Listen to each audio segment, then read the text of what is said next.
Bonjour à tous, bienvenue dans Un fait une valeur. Alors les marchés actions ont continué leur progression cette semaine malgré des doutes toujours assez forts sur la conjoncture dans la zone euro.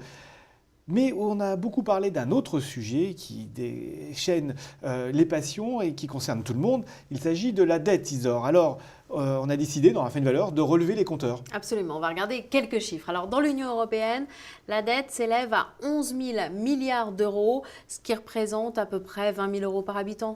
Et la France dans tout ça? Eh bien la France représente une grande partie de la dette puisqu'elle représente presque 2 milliards d'euros de dette, ce qui fait environ 30 000 euros par habitant.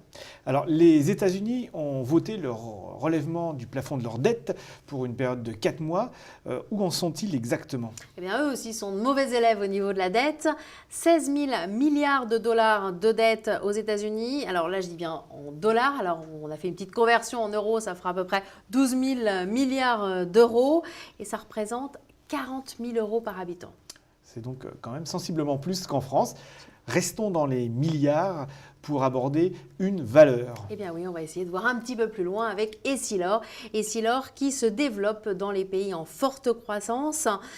Essilor espère plutôt y réaliser d'ici 2015 1,5 milliard d'euros de revenus. Et pour y parvenir, eh bien, le groupe est monté au capital de sociétés. Alors en Chine, en Turquie et même au Colombie. Voilà, donc beaucoup de dépaysement de ce côté-là. Merci Isor, on continuera à suivre tous ces sujets d'actualité dans Un fait, une valeur.